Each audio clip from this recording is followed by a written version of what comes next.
military operation so powerful, so brilliant against one of the most powerful countries for 32 days. And the country has been eviscerated and essentially is really no longer a threat. They were the bully of the Middle East, but they're the bully no longer. የአሜሪካ የባህር ኃይሎችን አባላትን እንደማረኩ በአደባባይ ሳይተዋል። ምስሉም እየተሽከረከረ ነው በማህበራዊ ሚዲያ። ሆርሙዝ ላይ የሚከፈተው ጦርነት ወይም ሆርሙዝ አካባቢ ካርግ ደሴት ላይ የሚከፈተው ጦርነት ዓለምን ወደ ሌላ ውድቀት ውስጥ እንደሚከታት ስጋታቸውን ገና ከወዲሁ እያጋሩ ነው።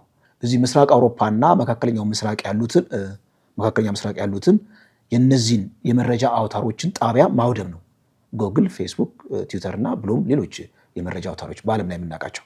Iran's Islamic Revolutionary Guard Corps has issued direct threats to major American technology companies, warning that their regional operations could be targeted starting April 1.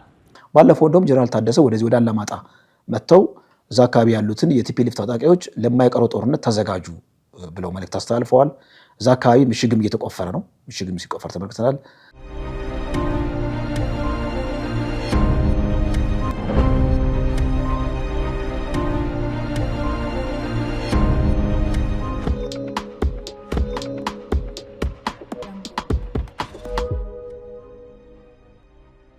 ሰላም ጤና ይስጥልኝ ውድ ተመልካቾቻችን፣ ልዩ የትንታኔ ዝግጅታችንን ጀምረናል። እንደተለመደው ቻናላችንን ላይክ እና ሰብስክራይብ እያደረጋችሁ አብራችሁ እንድትቆዩ ከወዲሁ እንጋብዛችኋለን። ለዛሬ የያዝነው መረጃ ያው እንደተለመደው ዓለም አቀፋዊ ትኩሳት የሆነው ብሎም የቀጠናችን ትኩሳት የሆነውን የመካከለኛው ምስራቅ አጠቃላይ የፖለቲካ ውጥንቅጥ እንመለከታለን። ከዛም መለስ ወደዚህ ቀይ ባህር እኛ ያለንበት ቀይ ባህር አካባቢ የተፈጠረ አዲስ የፖለቲካ ሁኔታ አለ። ከሀገር ውስጥም ደግሞ ከቲፒኤልኤፍ ጋር በተያያዘ የጦርነት ዝግጅቱን በተመለከተ አዳዲስ መረጃዎች እየወጡ ነው። እነዚህን አብራችሁን ስትቆዩ እነዚህ መረጃዎች ወደ እናንተ እናደርሳለን። እንግዲህ የመካከለኛው ምስራቅ ትኩሳት አንድ ወር አልፎታል።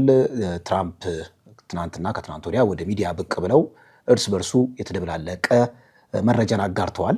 በአንድ ጎን ኢራንን ወደ ድንጋይ ዘመን እንቀይራታለን፣ የትኛውንም አማራጭ ወስደን የሆርሙዝ ሰርጥ እስኪከፈት ድረስ የትኛውንም ጥቃት እንከፍታለን ብለው በአደባባይ ዝተዋል። በሌላ ጎን ደግሞ ከአዲሱ የኢራን ፕሬዚዳንት ጋር ንግግር ጀምረናል፣ እንደውም ከቀድሞዎቹ በጣም የተሻሉና ለዘብተኛ ናቸው፣ በሚስጥርም ብዙ እርምጃዎችን ሄደናል ብለው ተናግረዋል። በእርግጥ ትራምፕ እንደሚሉት እውነት ከሆነ እንግዲህ ከኢራን አመራሮች ጋር የተነጋገሩ ከሆነና የኃይል ጥቃቱ ጋብ ካለ እንግዲህ በአደባባይ የሚታይ ነገር ነው። ነገር ግን መረጃዎች የሚያሳዩት ምንድነው? የጦርነት ዝግጅቱ እርስ በርስ ያለው ቁርቋሶ፣ የቃላት ቁርቋሶ፣ መሬት ላይ ያለውም ደግሞ ፍልሚያ በጣም እየተባባሰ እንደሆነ መረጃዎች እያሳዩ ነው። እንደውም አሁን የወጣው ዜና ምንድነው የሚያሳየው?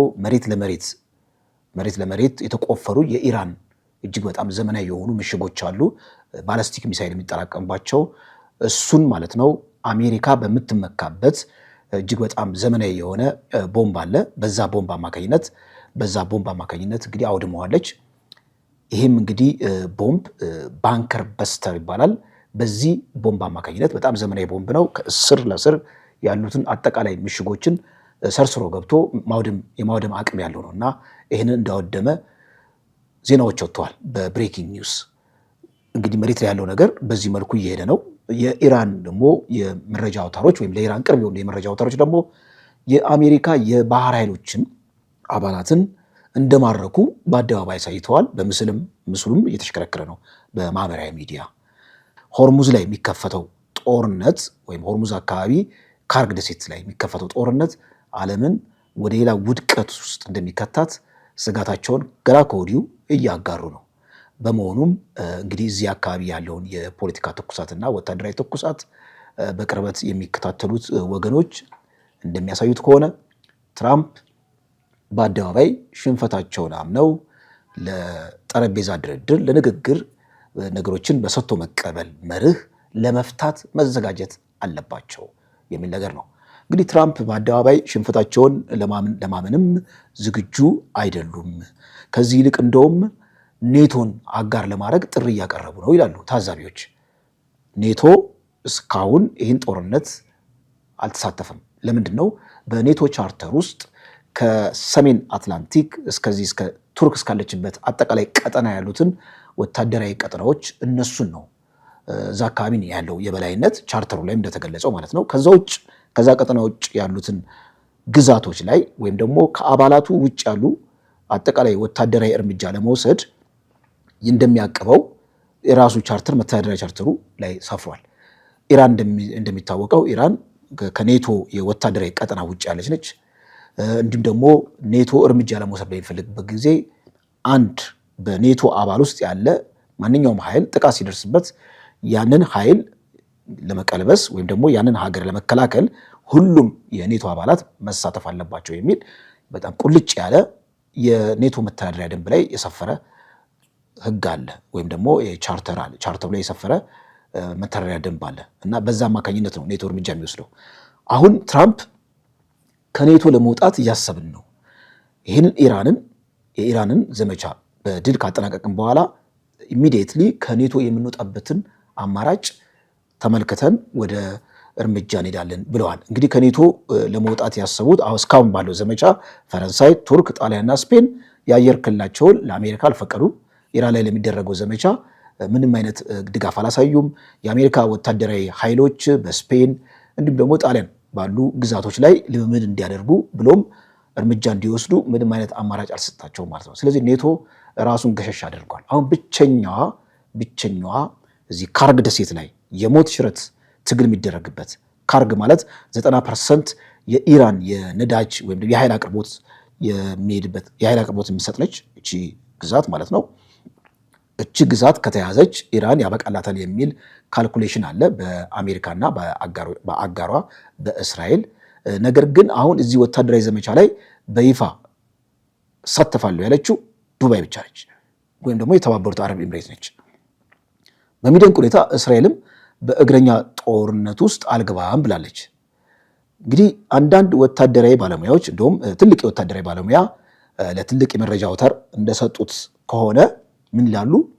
ይሄ ካርግ የሚባለውን ደሴት አሜሪካ ለመያዝ እያሰበች ያለው ኩዌት ካስቀመጠችው ወታደራዊ ሰፈር አለ። ከዛ ወታደራዊ ሰፈር በመነሳት ቀጥታ ዘመቻ ማድረግ ነው። ወደ 200 ኪሎ ሜትር የሚጠጋ ውሃ አለ በመካከል ማለት ነው። ይህን 200 ኪሎ ሜትር የሚጠጋ ውሃን ለወታደራዊ ኦፕሬሽን መጠቀም እጅግ በጣም አዳጋች ነው። ስለዚህ እንደ ወታደራዊ ባለሙያው አነጋገር ከሆነ ስለዚህ አሜሪካ ምንድን ነው የምታደርገው? እጅግ በጣም ዘመናዊ የሆኑ ወታደራዊ አውሮፕላኖች አሉ። በእነሱ አማካኝነት ከአየር ላይ በሚወርዱ ወታደሮች ልዩ የኮማንዶ አባላት እንዲሁም ደግሞ ልዩ የባህር ኃይል አባላት እነሱን ወደዚህ ወደ ደሴቱ በማውረድ የወታደራዊ ዘመቻውን ልትጀምር ትችላለች ብለዋል። ይሄ ግን እጅግ በጣም አደገኛና አሜሪካንን ብዙ ዋጋ የሚያስከፍላት ነው ብለዋል። ለምን? ከአየር በሚወርዱበት ጊዜ እነዚህ ወታደሮች ወይም ደግሞ እነዚህ ልዩ ኮማንዶዎች በሚወርዱበት ጊዜ እንግዲህ ከስር የሚጠብቃቸው በጣም ጠንካራ የሆነ ውጊያ ነው። በመሆኑም ብዙ ጉዳት ሊያስከትሉ ይችላሉ በመሬት ውጊያ። በመሆኑም ለዚህ ለአሜሪካ ወታደራዊ ክፍል እገዛ ሊያደርግ የሚችል ከቅርብ ያለ መሬት የለም፣ ደረቅ መሬት ደረቅ ቤዝ የለም፣ በሙሉ ባህር ነው። ያ ባህር ደግሞ በኢራን የበላይነት የተያዘ ነው። እንግዲህ እዛ የገቡት የአሜሪካ ወታደሮች ሊገጥማቸው የሚችለው እጣ ፈንታ እጅግ በጣም አደገኛ እንደሆነ ከወዲሁ መገመት አያዳግትም። እንደ ወታደራዊ ባለሙያው አሜሪካ ካርግ ደሴትን በእግረኛ ወታደር ለመያዝ የምታስብ ከሆነ በታሪክ ውስጥ ታይቶ የማይታወቅ ሽንፈት ይገጥማታል። ለአሜሪካ ወታደራዊ ኃይል ድጋፍ የሚያደርግ ከቅርብ ቤዝ የለም። ቤዙ በ200 ኪሎ ሜትር የውሃ ርቀት ተቆርጧል። ተቆርጦ የሚቀሩ ከሆኑ ደግሞ የነዛ ወታደሮች ለአሜሪካ ሌላ እጅግ በጣም መሪር የሆነ የሽንፈት ጽዋ እንድትገናጸፍ ያደርጋታል የሚል ነገር ነው። በመሆኑም የካርግ ደሴት የሞት ሽረት ትግል የሚደረግበት ደሴት ነው። ይሄ ደሴት ከተያዘ አጠቃላይ የአሜሪካና የኢራን ጦርነት ማብቂያ ይሆናል የሚል ድምዳሜ ያለ። ነገር ግን እንደታሰበው አልጋ በአልጋ የሚሆን ነገር አይደለም። በጣም በርካታ መስዋዕትነት የሚያስከፍል ዘመቻ ማድረግ ይጠይቃል። ከዚሁ ጋር ተያይዞ እንግዲህ አንድ የወጣው መረጃ ምንድን ነው? የኢራኖች እንግዲህ ትራምፕን በአደባባይ አምነዋል። 3 ልዩ ቴክኖሎጂ የተገጠመላቸው የጦር መርከቦች የአሜሪካን የጦር መርከቦች መጥተው አስምጠዋል። በዛ ውስጥም ያሉት የባህር ኃይል አባላቱ በሙሉ አልቀዋል የሚል ነገር ነው። እዚሁ ጋር ተያይዞ እንግዲህ ምን ለማድረግ አስባለች ኢራን? ሌላ ከፋ ያለ እርምጃ ለመውሰድ አስባለች። ምናልባት አሜሪካ በለስ ቀንቷት ወደ ካርግ ደሴት የምትጠጋ ከሆነ እጅግ አደገኛ ሁለት እርምጃዎችን ለዓለምም ለኛም አሁን ላለንበት ለኢትዮጵያም እዚህ ቀጠናው ላለው ለቀይ ባህር አካባቢ ላለው ማህበረሰብ አደገኛ እርምጃ ለመውሰድ እንደምትገደድ አስጠንቅቃለች። እነዚህ ሁለት እርምጃዎች ምንድናቸው የሚሉትን ከማየቴ በፊት ቻናሉን ላይክ እና ሰብስክራይብ ያደረጋችሁ አብራችሁ እንድትቆዩ ከወዲሁ ጠይቃችኋለሁ።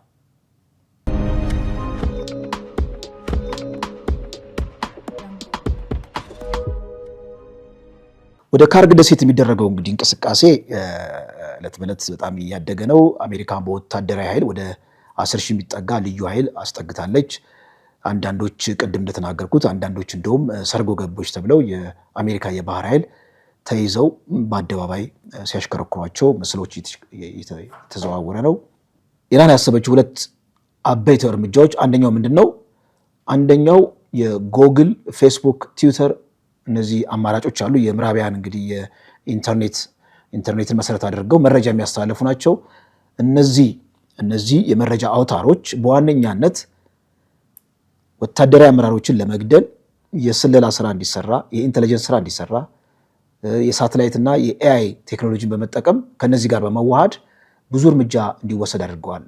እንግዲህ ቀጣዩ እርምጃ የኢራን ምንድን የሚሆነው እዚህ ምስራቅ አውሮፓና መካከለኛ ምስራቅ ያሉትን የነዚህን የመረጃ አውታሮችን ጣቢያ ማውደም ነው። ጎግል፣ ፌስቡክ፣ ትዊተር እና ብሎም ሌሎች የመረጃ አውታሮች በዓለም ላይ የምናውቃቸው። Iran's Islamic Revolutionary Guard Corps has issued direct threats to major American technology companies, warning that their regional operations could be targeted starting April 1.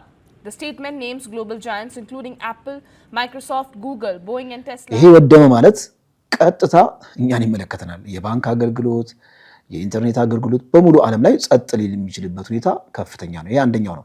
ወደ ካርግ ደሴት የሚደረገው ጉዞ ካልተገታና በእግረኛ አሜሪካ የምትገባ ከሆነ ይህንን እርምጃ እንደምትወስድ አስጠንቅቃለች። ሁለተኛው ያስጠነቀቀችው ነገር ምንድነው? ትልቅ ኬብል ያልፋል። በዚህ በሆርሙዝ የሚያልፍ የኢንተርኔት ኬብል አለ። ያንን ኬብልም እቆርጠዋለሁ ብላ አስጠንቅቃለች። እንግዲህ ከኢራን ጋር የሚደረገው ጦርነት ዋጋ በጣም ያስከፍላል። እንደ ሌሎች ሀገሮች አይደለም። በጣም ወሳኝ ስትራቴጂክ ቦታ ነው ያለችው ኢራን። በዛ ላይ የታጠቀችው ቴክኖሎጂ እንዲሁም ደግሞ ወታደራዊ ዝግጅትነቷን ስንመለከት እነ ሊቢያን፣ እነ ኢራቅን፣ እነ የመንን፣ እነ ሶሪያን በቀላሉ ለመደምሰስ የሚመች አይደለም። የኢራን ጉዳይ ጠንከር ያለች ሀገር ስለሆነች የትራምፕ በጣም የእብሪተኝነት አካሄድ ወይም ደግሞ ያልበሰለ የፖለቲካ አቅጣጫ ዓለምን አጠቃላይ ዋጋ እያስከፈለ ነው። ይህንን ብዙዎች ብለውታል። ብዙ ጉምቱ የፖለቲካ ሰዎች ከአሜሪካ ውስጥ ያሉ ትልልቅ የፖለቲካ ተንታኞች የትራምፕና የእስራኤል እብሪታዊ የሆነ የፖለቲካ እርምጃ ዓለምን ታይቶ ወደማይታወቅ ማጥ ውስጥ እያስገባት ነው ብለው እያስጠነቀቁ ነው። ነገር ግን በአሜሪካ ወገን ያለው ሁኔታ በጣም አስተሳሳቢ ነው የሚሆነው። ሁለተኛው እንግዲህ ከዚሁ የመጀመሪያው ቅድም እንደተናገርኩት የኢንተርኔት አውታሮችን ማውደም ነው። ሁለተኛው ቀይ ባህር አካባቢ ያላትን መተማመኛ መምዘዝ ነው። ቀይ ባህር አካባቢ ያላት መተማመኛ ኢራን በዋነኛነት የሚገናኘው ከሀውቲ ጋር ነው። እንደምናውቀው ሀውቲ እስካሁን እርምጃ አልወሰደም ነበረ። ማርች 28 ለመጀመሪያ ጊዜ እርምጃ ወሰደ። እስካሁን እርምጃ ሳይወስድ ለምንድን ነው አሁን እርምጃ የወሰደው? ሀውቲ ለምንድን ነው ወደ እርምጃ የገባው ተብሎ በሚጠየቅበት ጊዜ የተለያዩ ተንታኞች ሞጋች ሀሳብ ሲሰነዝሩ ይስተዋላል። አንደኛ ኢራን ጦርነቱ እንደከበዳትና በመሆኑም ለአጋሮቿ ጥሪ በማቅረብ አስፈላጊው እርምጃ እንዲወስዱ ጋብዛቸው ነው የሚል ነገር አለ። ኢራን ምንም እንኳን ወታደራዊ አቅሟ እንዳለ ቢሆንም የአንደርግራውንድ ባላስቲክ ሚሳይል ክምችት አላት። ከፍተኛ የሆነ ውስብስብ የሆኑ የወታደራዊ ቴክኖሎጂዎች ባለቤት ነች። ነገር ግን በኢኮኖሚውና በማህበራዊ ረገድ ቀውስ ውስጥ ገብታለች ይላሉ ገለልተኛ ታዛቢዎች። ለአብነት የመንግስት ሰራተኞች ለ1 ወር ለ2 ወር የወር ደሞዝ ሳይከፈላቸው ቆይተዋል። የኃይል አቅርቦት በጣም አጥሯል፣ እጥረት አለ። በኢራን ከተሞች የኢንተርኔትና የኃይል አቅርቦት በከፍተኛ ሁኔታ ሀገሪቷን እያመሳት እንደሆነ ከዛው አካባቢ ከኢራን አካባቢ የሚወጡት የዜና አውታሮች አስተጋብቶታል ማለት ነው። በመሆኑም ኢራን እንደዚህ አይነት አደጋ ውስጥ ስለገባች አጋሮቿ ብቅ ብለው አስፈላጊውን እርምጃ መውሰድ ጀመሩ። ሀውቲም ወደ እርምጃ የገባው ከዚህ አንጻር ነው ብሎ ያነሳሉ።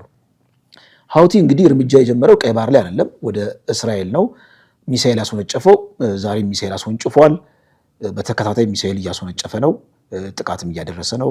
ምንም እንኳን እስራኤል እያከሸፉት ነው ብትልም ከስብርባሪዎቹ በሚፈጥሩት እሳት አማካኝነት ሲቪሊያን ላይ ከፍተኛ የሆነ ጉዳት እየደረሰ እንደሆነ ቢቢሲ፣ አልጀዚራ፣ ሌሎችም የመረጃ አውታሮች ከሚያወጡት ዜና መመልከት እንችላለን፣ መረዳት እንችላለን ማለት ነው። ሀውቲ የቀይ ባህር አካባቢ ያለውን እንግዲህ አጠቃላይ የንግድ እንቅስቃሴ በማወክ ረገድ የሚታወቀው ባለፈው በጋዛና በእስራኤል ጦርነት ጊዜ ነው። የጋዛና የእስራኤል ጦርነት ጊዜ ቀላል የማይባል ጥቃት አድርሷል፣ ብዙ ኪሳራ አድርሷል። እዛ አካባቢ ያለውን የንግድ እንቅስቃሴ አውኮታል። ግን ዓለም እንዳይሰማው የሆነው የሆርሙዝ ሰርጥ ስላልተዘጋ ነው። አሁን የሆርሙዝ ሰርጥ ተዘግቷል። ቀይ ባህር አካባቢ የሆነ ሁከት ቢፈጠር ከሆርሙዝ በባሰ በጣም በብዙ እጥፍ ሀገራትን ወደ ቀውስ ውስጥ የሚያስገባ ነው፣ እኛን ጨምሮ ማለት ነው። በተለይ እኛ በዚህ በጅቡቲ መስመር የውጭና የውስጥ ንግድን አጠቃላይ የምናሳልጥበት አካባቢ ነው። የነዳጅ አቅርቦት የምናገኝበት፣ አጠቃላይ ወደ ውጭ የምንልከው፣ ወደ ውስጥ የምናስገባው፣ እነዚህ ሁሉ ህልውና ግሮራችን በዚህ ላይ የተመሰረተ ነው እና እዛ አካባቢ መታወክ ቢፈጠር ከማንኛውም ሀገር በከፋ ደረጃ እዚህ አካባቢ ያለ ነው ሀገር እንጎዳለን ማለት ነው። እና ይህንን እንግዲህ ቀይ ባህር አካባቢ ያለውን አጠቃላይ የንግድ እንቅስቃሴ ለማወቅ እስካሁን አልጀመረም። ነገር ግን መጨረሻ ካርዱ ሊመዝ ይችላል። አሁን ለምንድን ነው ወደ እስራኤል ሚሳኤል መተኮስ የጀመረው ሀውቲ ተብሎ በሚጠይቅበት ጊዜ ሁለት መላምቶች አሉ። አንደኛው ኢራን ከካርግ ደሴት ከመያዙ በፊት ወይም ደግሞ ካርግ ደሴት የሚደረገውን ዘመቻ የአሜሪካ ዘመቻ እንዲገታና አጠቃላይ ከኢራን ጋር የሚደረገው ንግግር ላይ የኃይል የበላይነት እንዲኖራት ተጨማሪ ጉልበት መፍጠሪያ ነው ተብሎ ይቀመጣል። አንደኛው መላመት ተጨማሪ ጉልበት ለመፍጠር ልክ ኢራን በምትደራደርበት ጊዜ የመደራደር አቅሟን ከፍ ያደርጋል።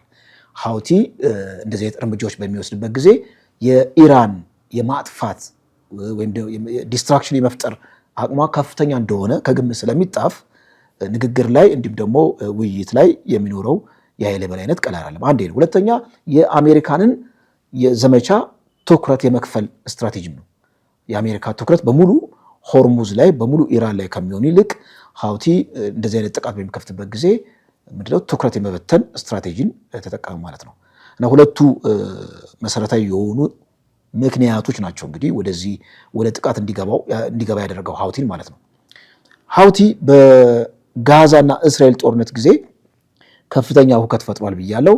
በዛ ጊዜ እንግዲህ አሜሪካ ያለ የሌለ ቦምብ በማውረድ ከሰማይ በማውረድ የሀውቲ ቤዞችን አውድማለች። የመን ውስጥ ከግምት በላይ የሆነ ዲስትራክሽን አድርሳለች። እንደዚህም ሆነው ግን አሁንም የማይናቅ ቁጥር ያለው መሳሪያ ያለው ሀውቲ እንዴት ነው ሊኖረው የቻለው?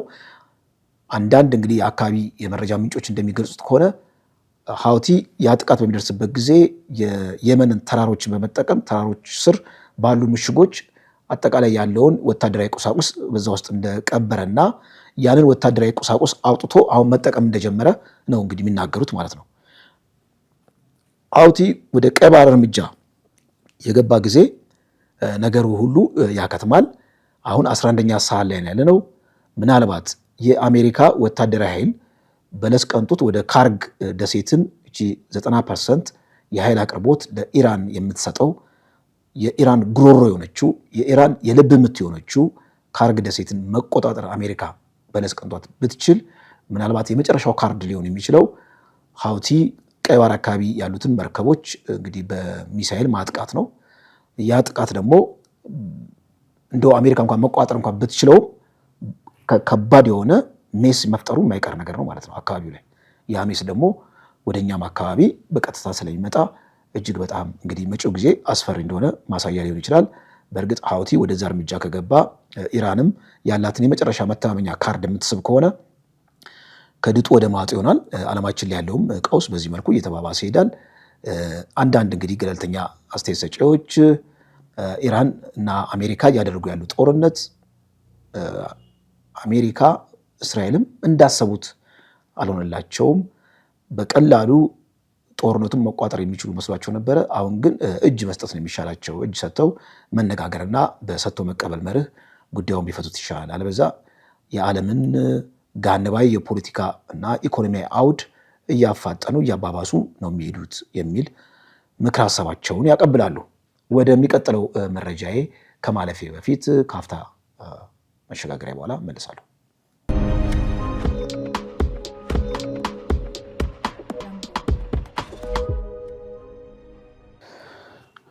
ሌላው መረጃ የሚወስደው ወደ ጎረቤት ሀገራችን ነው። ያው ከኛ ጋር የሚገናኝ ነው። በቀጥታ እዚህ ህዳሴ ግድብ አካባቢ ባለው ድንበር የግብፅ ጦር እንደተከበበ ነው መረጃ የወጣው። ይህ ግብፅ ጦር የተከበበው ወደ 650 ይጠጋል። እንግዲህ 650 ቀላል አይደለም፣ አንድ ሻለቃ ነው።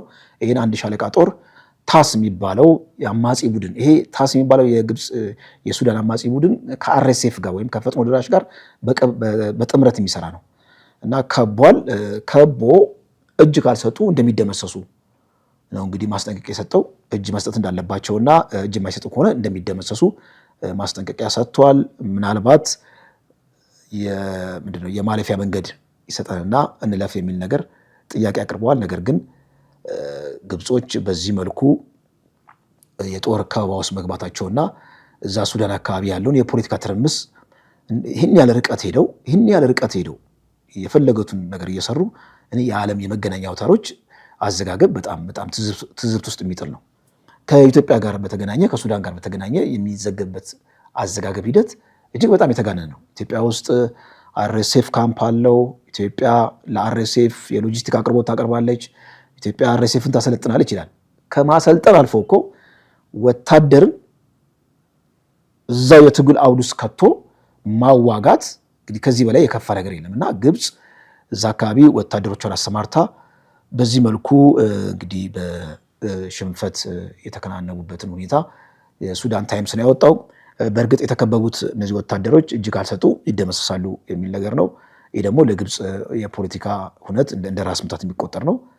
በእርግጥ የግብፅ ኢንቮልቭመንት እዛ አካባቢ በቀላሉ ይሄ ህዳሴ ግድብን በቅርብ ርቀት በወታደራዊ ቅኝት ውስጥ ለማስገባት ከሚደረግ ጥረት ጋር የተያያዘ ነው እና ይህንን እንግዲህ ኢትዮጵያ ካውንተር የምታደርግበት የራሱ የሆነ የውጭ ጉዳይ ፖሊሲ ብሔራዊ ጥቅም የምታስከብርበት የራሱ የሆነ መንገድ አላት። እንግዲህ አርኤስኤፍ የታስ የተባሉ አማጽያኖችን ሌሎች ኃይሎች ኢትዮጵያን ጨምሮ ሌሎች ኃይሎች ቢደግፏቸው የሚያስኮንን ነገር አይደለም። ምክንያቱም ህዳሴ ግድብ ላይ የግብፅ አጠቃላይ መከላከያ ሰራዊት ፊት ለፊት ማፍጠጥና የኢትዮጵያን ስፌር ኦፍ ኢንፍሉዌንስ እጅና እግሯን የማሰር ሁኔታ እጅና እግሯን ለማሰር የሚደረግ ጥረትን ካውንተር ማድረግ በጣም አስፈላጊ ነው የሚል ነገር ነው። ከዚሁ ጋር የሚያያዝ በዚህ በጎረቤታችን ሶማሊያ ባይድዋ የሚባለው አካባቢ ያው ግዛት ነው፣ ሳውዝ ዌስት ግዛት ነው። ከሞቃዲሾ ወደ 250 ኪሎ ሜትር የሚርቅ ነው። እሱን ግዛት የሶማሊያ ዋናው መከላከያ ተቆጣጥሮታል። ሲቆጣጠረው እንግዲህ እዛ አካባቢ የኢትዮጵያ መከላከያ ሰራዊት አለ እና በሶማሊያ በፌዴራሉ ሰራዊት እዛ ያሉት የመከላከያ ሰላም አስከባሪዎች እንደተከበቡና ያው አክቹአሊ ከኢትዮጵያ መከላከያ ሰራዊት ጋር ግጭት አልገቡም እስካሁን፣ ግን ዙሪያውን የተቆጣጠሩት የሶማሊያ መከላከያ ሰራዊት ነው። አሁን የሚያስፈራው ምንድነው? የሶማሊያ መከላከያ ሰራዊት በራሱ ነፃ አይደለም። ከበስተጀርባው ቱርክና ግብፅ አሉ እና ቱርክና ግብፅ ምን እያደረጉ ነው? የኢትዮጵያ ቤዝ ያደረገችባቸውን አካባቢዎች በማጽዳት በግብፅ የመተካት ነው እና ይሄ ባይዶዋ አካባቢ የኢትዮጵያ መከላከያ ሰራዊት ከዛ የሚወጣ ከሆነ ግብፅ የምትይዘው ከሆነ በዛ አካባቢ ለኢትዮጵያ በጣም ቅርብ የሆነ ድንበር ነው። እንግዲህ ዙሪያውን የመክበብና ያላትን ተጽዕኖ ግብፅ የማሳደግ ሁኔታ ነው የሚሆነው። እንደውም ፑንትላንድ አካባቢም ያሉትን ታጣቂዎችም የማስወጣትና ግብፅ ወደዛ የመግባትም አዝማሚያ እንዳላት አንዳንድ የመረጃ አውታሮች እያወጡ ነው። ይሄ ኢትዮጵያ ላይ በጣም ከፍተኛ የሆነ አደጋ ነው። 360 ዲግሪ እንዳለ የመክበብ ሁኔታ ነው የምንመለከተው። እዛ አካባቢ ያለውን ሁኔታ የኢትዮጵያ አጠቃላይ መከላከያ ሰራዊት በምን መልኩ እንደሚያስተናግደው አይታወቅም። እዛ አካባቢ ያለውን አጠቃላይ የሰላም አስከባሪ ኃይል በማስወጣት ግብጾች ያን አካባቢ እንዲቆጣጠሩት የሚደረግ ከሆነ ሌላ የፖለቲካ ሜስ ሊፈጠር ይችላል የሚል ነገር ነው። ይሄ ለአራት ኪሎም ሆነ ለአጠቃላይ ለፌዴራል መንግስቱ ለኢትዮጵያም አደገኛ የሆነ የፖለቲካ እጥፋት ነው የሚሆነው ማለት ነው።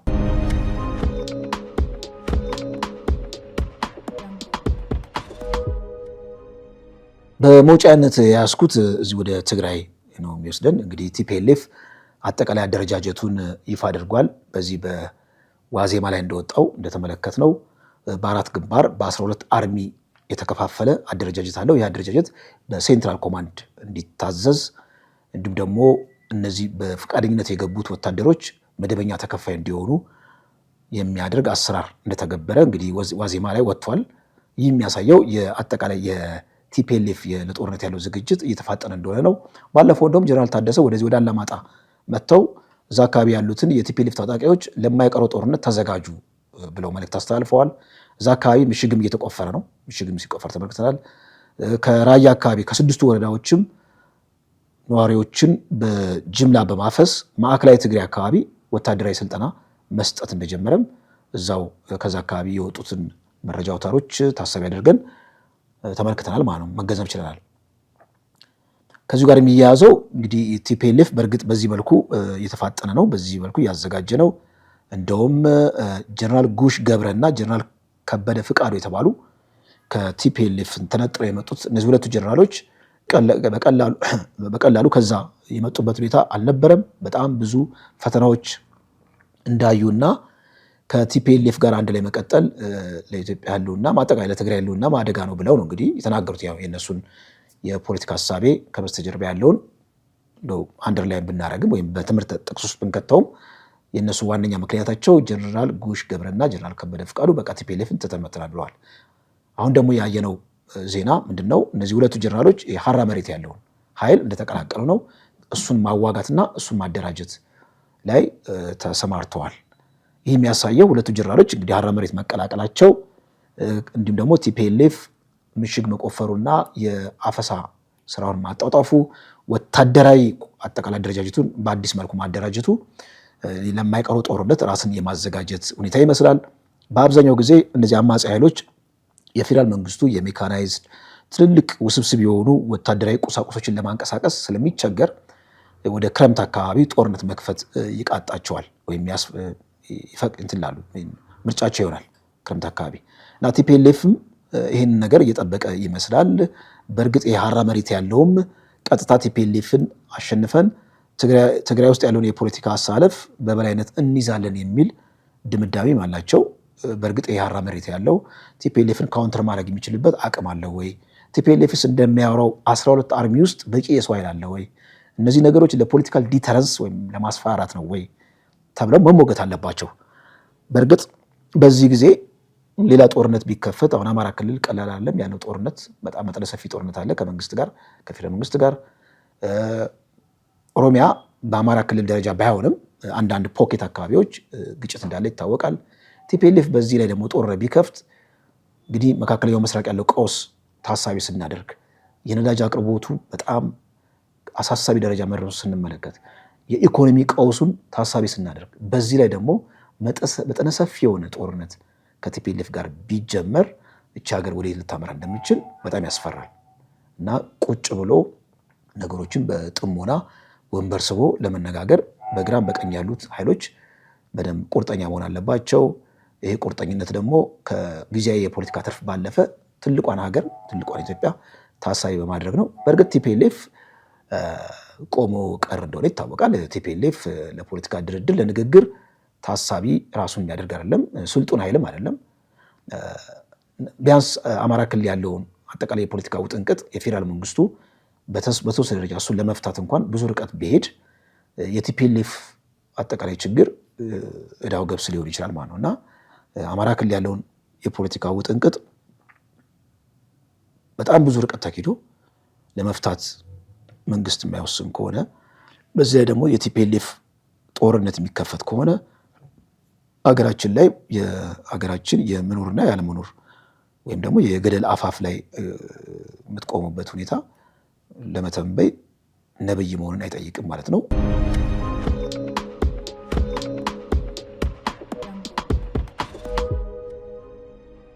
አድማጭ ተመልካቾቻችን የዛሬውን ዝግጅታችን በዚሁ ቋጭተናል። በሚቀጥለው እስከምንገናኝ ድረስ ቸር ቆዩ።